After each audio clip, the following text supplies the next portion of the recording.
wins. Puts the champ in the corner. It's not much of a stretch to say that Michael B. Jordan has fought his way to the top. His performances are often game-changing, as a boxing champ, Flame on. a Marvel superhero, or a Marvel villain.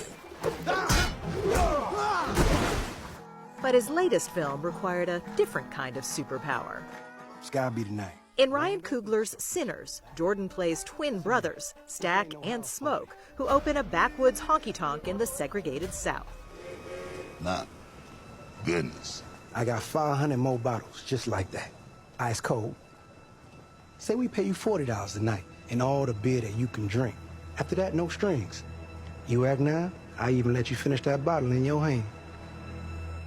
So when Ryan Coogler shared this idea with you of playing two different parts, two different people, what was your initial reaction? I'm gonna do what? I think it was a little bit of anxiety. I think a little bit of nerves, but then equal amount of excitement. And it gets really exciting when vampires show up.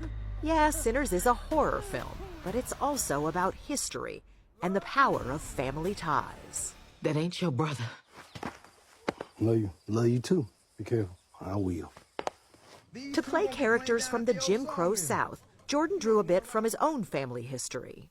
Relatives on his mother's side hail from Hope, Arkansas, but years ago moved to a segregated black neighborhood in Los Angeles called Oakwood, a place that's now Venice Beach. The First Baptist Church of Venice was the center of their community, and one of the only remnants still standing. Churches were like safe havens, places of prayer and refuge. Jordan, who moved to New Jersey as a toddler, never went to this church, but he says he can still feel the connection to his family's past. You just wonder if these walls could talk. Ooh, the history. I mean, you can feel the weight when you walk into a place like this.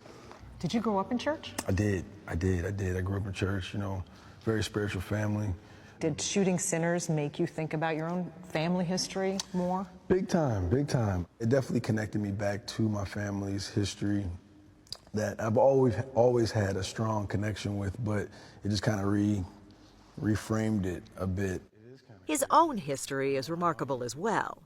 Dad is a U.S. Marine veteran, Mom's a former high school counselor, and Michael Bakari Jordan, that's him on the left, was a child model, then a child star. So you gonna put me back on the money? He was still in high school when he was cast in the landmark series The Wire.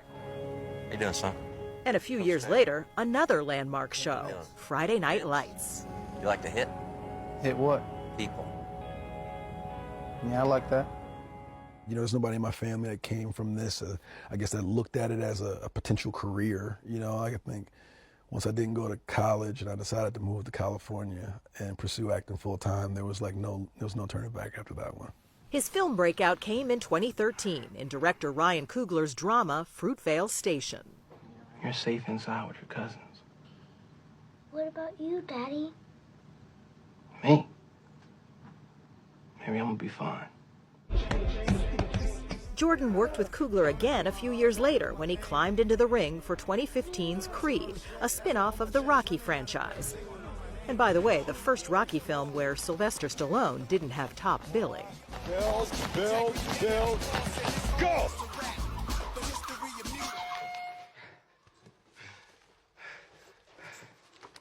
That bell don't mean school's out, Donnie. Keep going.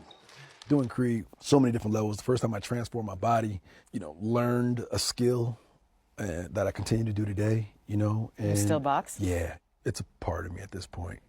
Speak. And this character stuck with him too, but not in a good way. You ain't the son of a king, you a son of a murderer. Who y'all supposed to see, son? Lies! Eric Killmonger, the bad guy in Black Panther who tried to dethrone the hero, played by the late Chadwick Boseman. This is for my father.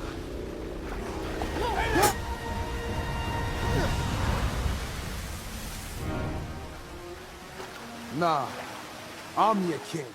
Was it hard to shake Eric? Yes. It stuck with me for a bit and, went to therapy, talked about it, found a way to kind of just decompress. And I think at that point, still learning that I needed to decompress from a character. So you literally went to therapy to help rid yourself a little bit of Eric, or at least... Yeah, and then I think that spiraled into a bigger conversation and self-discovery of like, okay, you know, I think that's something that's necessary for people, you know, especially men. I think it's good for them to go and talk. That's something that I'm not ashamed of at all, and very proud of, and definitely helped me in trying to be a good communicator and a well-rounded person inside and out. For Jordan, now 38, part of being well-rounded is a strong relationship with mom and dad. You continued to live with your parents up until well after you could afford to move out on your own and have your own house. This is true. Why? I mean, 'cause I love my parents. You know, I love them. You know, and made for a lot of funny moments, a lot of great stories. Like? Y'all ain't got enough time. We ain't got enough time. I'm a night owl, you know, like just things, you know. They go to sleep early. Insert moment here. Hey, how are you? We should mention he bought them a house of their own in the LA suburbs. He just lived there for a while. Who doesn't want to buy your parents a house, you know, your mom a house? That's always been the childhood dream, is to retire your parents and not having to work anymore. And I can say I did that. So that's like that's a bucket list. Talk about bucket list. Sinners is squarely in the Oscar conversation, both for the film and for Jordan's performance. It's a welcome distinction for someone who lived his early life under the shadow of another famous Michael. I should ask you this. What's up? So you grew up playing sports, right? I did. Was the name Michael Jordan a problem? Big time. I got teased so much to the point where I almost changed my name. You did think about changing your name? I did. It was going to be Bakari Jordan. Your middle name? Yeah, my middle name. And what would they say? Well, you think you're Michael Jordan? That verbatim. Kind of... Yeah? Yeah, exactly. Exactly that. Not too creative. It definitely made me want to be competitive and be good at, I wanted to be great at something. If not for nothing else at that time, just to like feel like I had my own identity, you know, in a world that was so, you know, that MJ was Mike, you know. But there could be another Michael Jordan. Exactly. Who could make his mark. Correct. That was a part of the alchemy that made me who I am today. Put it this way, Michael Bakari Jordan could be well on his way to his own brand of immortality. Bakari means noble promise. Yeah. Do you feel like you fulfilled that? I feel like I'm walking in that, and we'll continue to do so. Big time. We have a lot more things to do. You know, we're just getting started.